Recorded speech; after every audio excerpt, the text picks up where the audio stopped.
Salut à tous. Moi c'est Marcus. Alors aujourd'hui, je vais répondre à la question suivante. Comment résister le malin? Allons-y. Avant toute chose, voyons d'un point de vue biblique, une des aspects relationnels entre nous qui sommes enfants de Dieu, et le diable, aussi appelé le malin.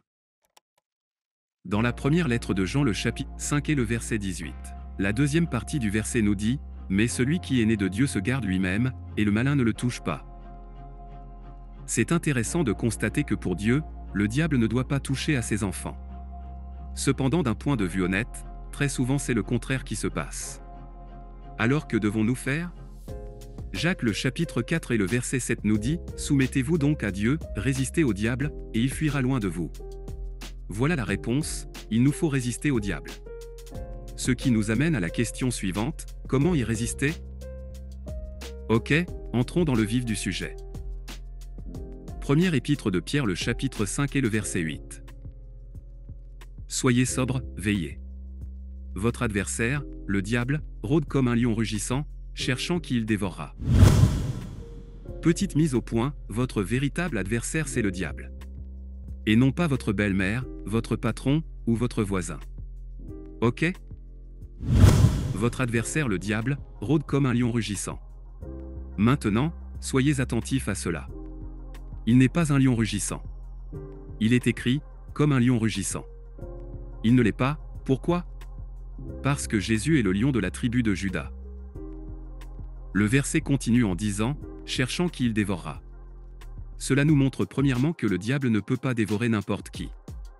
Il est à la recherche de celui qui il peut dévorer. Par cela nous comprenons, il y en a qu'il ne peut pas dévorer. C'est pourquoi il est écrit que nous devons rester sobres. Parce que le diable cherche un moyen pour vous atteindre. Au verset 9 il est écrit, résistez-lui avec une foi ferme, sachant que les mêmes souffrances sont imposées à vos frères dans le monde. Voici la clé. Une foi ferme. Alors au lieu de se plaindre genre « Je suis tout seul, ô Seigneur, jette un regard favorable vers moi, pourquoi cela n'arrive qu'à moi ?» Non. Vous n'êtes pas le seul à faire face à ce genre de défi et le verset que je viens de vous montrer le prouve clairement. Les mêmes souffrances sont imposées à vos frères dans le monde. Alors vous n'êtes pas seul ou spécial dans ce sens. Ce que vous faites face, quelqu'un d'autre quelque part est sorti victorieux de cela. Alors pourquoi pas vous? Si vos frères peuvent le surmonter, vous le pouvez aussi. Ok?